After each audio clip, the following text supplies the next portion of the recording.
मुंबईमध्ये महाविकास आघाडीची बैठक असणार आहे। जागा वाटपासंदर्भात 25 जानेवारीला बैठकीचं आयोजन करण्यात आलंय। तर वंचित बहुजन आघाडी आणि राजू शेट्टी यांचा देखील महाविकास आघाडीमध्ये समावेश होणार का हे पाहणं महत्त्वाचं ठरणार आहे। मुंबईमध्ये महाविकास आघाडीची बैठक आयोजित करण्यात आली आहे। जागा वाटपासंदर्भात 25 जानेवारीला ही बैठक होईल। तर या बैठकीमध्ये वंचित बहुजन आघाडी आणि राजू शेट्टी यांचा देखील महाविकास आघाडीमध्ये समावेश होणार का हे पाहणं अत्यंत महत्त्वाचं ठरणार आहे।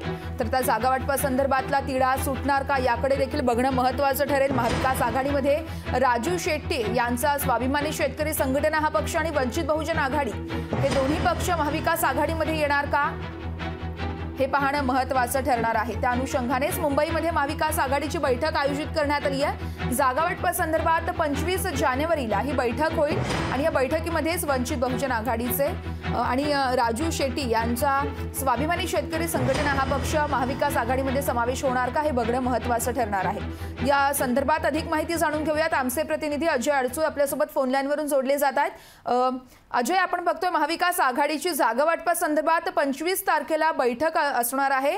नेमकी कोणत्या मुद्द्यांवरती यावेळेस चर्चा होऊ शकते? नक्कीच वर्षा, आपण पाहू शकतो की यापूर्वी महाविकास आघाडीची दिल्लीमध्ये सुद्धा एक महत्त्वाची बैठक 9 जानेवारी रोजी पार पडली होती। त्या बैठकीमध्ये एकूणच जागा वाटपासंदर्भात प्राथमिक चर्चा झाली होती। आता उद्या जी 25 तारखेला मुंबईमध्ये बैठक होणार आहे, या बैठकीमध्ये महाविकास आघाडीमध्ये वंचित बहुजन आघाडीचा समावेश होणार का हे सुद्धा पाहणं महत्त्वाचं ठरणार आहे। याचबरोबर हातकणंगले जागेसाठी राजू शेट्टी आग्रही आहेत, त्या जागेवर सुद्धा राजू शेट्टी दावा करणार का आणि वंचित बहुजन आघाडी आणि राजू शेट्टींची स्वाभिमानी शेतकरी संघटना महाविकास आघाडीमध्ये येणार का हे बघणं अत्यंत महत्त्वाचं ठरणार आहे। तुर्तास धन्यवाद तू दिलेल्या सविस्तर माहितीसाठी। लोकशाही मराठी ऐका, पहा, जागरूक रहा।